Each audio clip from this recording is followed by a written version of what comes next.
दोस्तों, भारत के mutual fund industry में एक और बड़ा रिकॉर्ड बना है। एचडीएफसी फ्लेक्सी कैप फंड ने 1 लाख करोड़ का एयूएम पार कर दिया है। यह उपलब्धि उसे उन गिने चुने इक्विटी फंड्स की सूची में शामिल करती है जिन्होंने इस स्तर को हासिल किया है। 13 फरवरी 2026 तक इस फंड का एसेट अंडर मैनेजमेंट यानी एयूएम 1 लाख करोड़ पर पहुंच गया। इसके साथ ही यह भारत का तीसरा म्यूचुअल फंड स्कीम बन गया है जिसने यह आंकड़ा पार कर लिया है। यह उपलब्धि अचानक नहीं है। जनवरी 1995 में लॉन्च हुई यह फंड कई मार्केट साइकिल्स, बुल रन और करेक्शन दोनों को पार कर चुका है। अब इसकी निवेश रणनीति समझते हैं। यह एक open ended flexi cap equity fund है जो लार्ज कैप, मिड कैप और स्मॉल कैप तीनों में निवेश करता है। लगभग 70% पोर्टफोलियो लार्ज कैप शेयर्स में है, जबकि करीब 4.25 मिड कैप और 7.6% स्मॉल कैप में आवंटित है। इसका मतलब है कि फंड मैनेजर बाजार के अवसरों के अनुसार कैटेगरी बदल सकते हैं। यही फ्लेक्सिबिलिटी इसका मुख्य आधार है।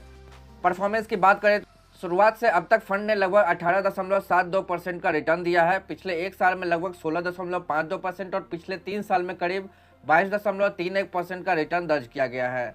इसके टॉप होल्डिंग्स में ICICI bank, HDFC bank, axis bank और स्टेट बैंक ऑफ इंडिया शामिल है। 1 लाख करोड़ क्लब में पहले से पारंपरिक फ्लेक्सी कैप फंड और एचडीएफसी बैलेंस्ड एडवांटेज फंड शामिल है।